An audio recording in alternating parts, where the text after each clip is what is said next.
Procrastination. Procrastinator. Procrastination. Procrastinate. Procrastination. Procrastinator. Procrastination. Procrastination. Procrastinating. እቺ ከባድ ነገር ነች።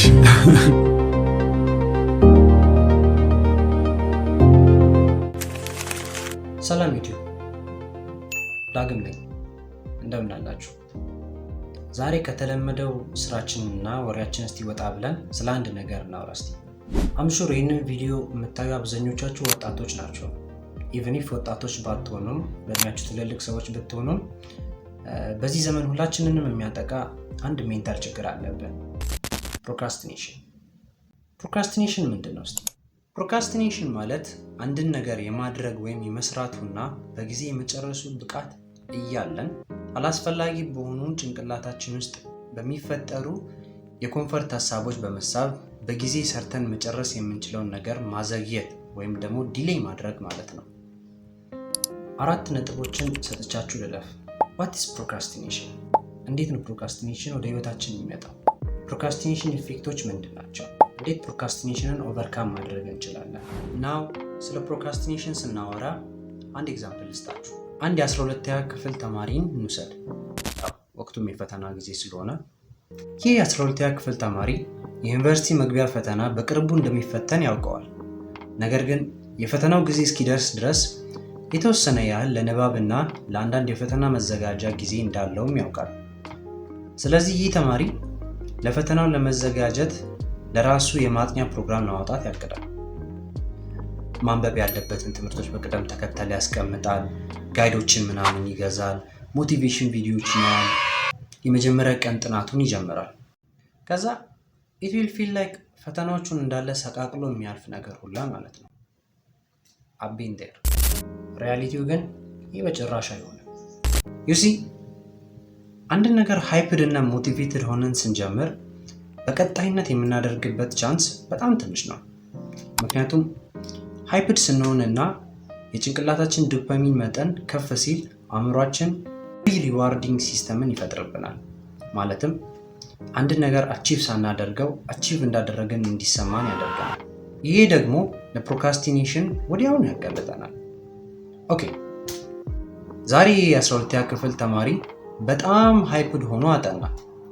ትምህርት ቤት ውስጥ ሲማር ያልገባው ነገር ሁሉ የገባው እስኪመስለው ድረስ ያወቀ መሰለው። ከዛ ጥናቱን ጨርሶ ይተኛል። ነገ ደግሞ ተነስቶ ሊያነብ ሲያስብ የትናንትና አይነት ሞቲቬሽን ይጠፋዋል። ምክንያቱም ሃይፕድ በሆነ ሰዓት የነበሩ እነዚህ ስሜቶች በሙሉ ቀዝቅዘዋል። አሁን የጭንቅላቱ ሆርሞኖች ወደ ነበሩበት ኖርማል ስቴት ተመልሰዋል። ይህ ተማሪ ምን ያደርጋል? ሞቲቬትድ ስላልሆነ በኋላ ቀስ ብዬ ተረጋግቼ አጠናለሁ፣ ጊዜ እኮ አለኝ፣ እንደ ትናንቱ በቃ እስኪገባኝ ድረስ አጠናለሁ ብሎ ለበኋላ ቀጠሮ ይይዛል። ትረስት ሚ፣ ይህ ተማሪ ከዛች ቀን በኋላ ለሳምንት ያህል ምንም አይነት ጥናት አላደረገም። ኢትስ ዘ ሪያሊቲ። ባይ ዘ ዌይ ሞቲቬሽን ኢዝ ዋን ታይም ቲንግ ነው። ያስጀምራቸዋል እንጂ አያስቀጥላችሁ። እንደኔ I don't believe in motivation. ያው I have my own reasons። ሌላ ጊዜ ዲቴል ገብቼ አስረዳችኋለሁ። ናው ወደ ርዕሳችን ስንመለስ ይህ ተማሪ ከዛች ቀን በኋላ ጥናቱን ያላጠናበትን ምክንያት ልንገራችሁ። አንድን ነገር በሞቲቬሽን ስንጀምር ጭንቅላታችን ያንን ወዲያውኑ ስናስበው የሚመጣውን ሪዋርዲንግ ሲስተም እንጂ ለፍተን ጥረን የምናገኘውን አኮምፕሊሽመንት ፊሊንግ እንዳናስብ በተለያዩ ኔጌቲቭ እና ኮንፈርት በሚሰጡን ሀሳቦች ይሸውደናል። ለምሳሌ ፊልም ማየት ሊሆን ይችላል፣ ወይም ደግሞ ከጓደኞቻችሁ ጋር ሃንጋውት ማድረግ ይሆናል፣ ኦር ደግሞ ለተወሰነ ሰዓት ቲክቶክ እያያችሁ መዝናናት ሊሆን ይችላል። እነዚህ ሁሉ ነገሮች ኖርማል እና ሃርምለስ የሆኑ ሀሳቦች ናቸው። ነገር ግን ጭንቅላታችን እዚህ ጋር ብቻ አያበቃም። እነዚህ ሀሳቦች በተከታታይ መምጣታቸው አይቀርም። የማጥናትና የመድከም ስሜት ያላቸው ሀሳቦችን እስክንረሳ ድረስ ጭንቅላታችን ይሸውደናል። ለዛም ነው አብዛኛውን ጊዜ ጀማሪ ስፖርት የሚሰሩ ሰዎች፣ መጽሐፍ ለማንበብ ልማድ ለማድረግ እየሞከሩ ያሉ ሰዎች እና አዲስ የሆነ ሀቢትን ቢውልድ ለማድረግ ያሰቡ ሰዎች ገና ከመጀመራቸው የሚያደርጉትን ነገር በአጭር ጊዜ ውስጥ የሚያቆሙት። ፕሮክራስቲኔሽንን እንዴት አድርገን ማጥፋት እንችላለን? አንችልም። ምክንያቱም ጭንቅላታችን ምንም ያክል የሚጠቅመንን እና የሚጎዳንን የሚያውቅ የራሳችን የሆነ አካላችን ቢሆንም ሁሌም ግን የኛ ተቃራኒ እንደሆነ መርሳት አይገባም። እኛ ቀኝ ስንል እሱ ደግሞ ግራ ይለናል። እኛ አደርጋለሁ ስንል እሱ ደግሞ እንዳናደርግ የተለያዩ ሐሳቦችን ይሰጠናል። እኛ እንሰራለን ስንል እሱ ደግሞ እረፍት እንድናደርግ ይመክረናል። ፕሮክራስቲኔሽንን ኦቨርካም ለማድረግ ምን ማድረግ አለብን? ለማቆም አይደለም፣ ለማሸነፍ። መፍትሄው አንድና አንድ ነው፣ ጽናት። ጭንቅላታችን አንድን ነገር እንዳናደርግ የሚሰጠንን የተለያዩ ሐሳቦች ወደ ጎን ትተን መደረግ ያለበትን ነገር ለማድረግ በራሳችን ሐሳብ ላይ መጽናት ያስፈልጋል። ለምሳሌ ዛሬ ስፖርት እሰራለሁ ብለን ስናስብ ጭንቅላታችን ደግሞ እረፍት እያደረግን ኔትፍሊክስ እያየን ወይም ደግሞ ሶሻል ሚዲያ ላይ ስክሮል እያደረገን እንድንቆይ እና ነገ ከነገ ወዲያ ስፖርት መስራት እንደምንችል ሐሳብ እየሰጠን ሊያግባባን ይሞክራል።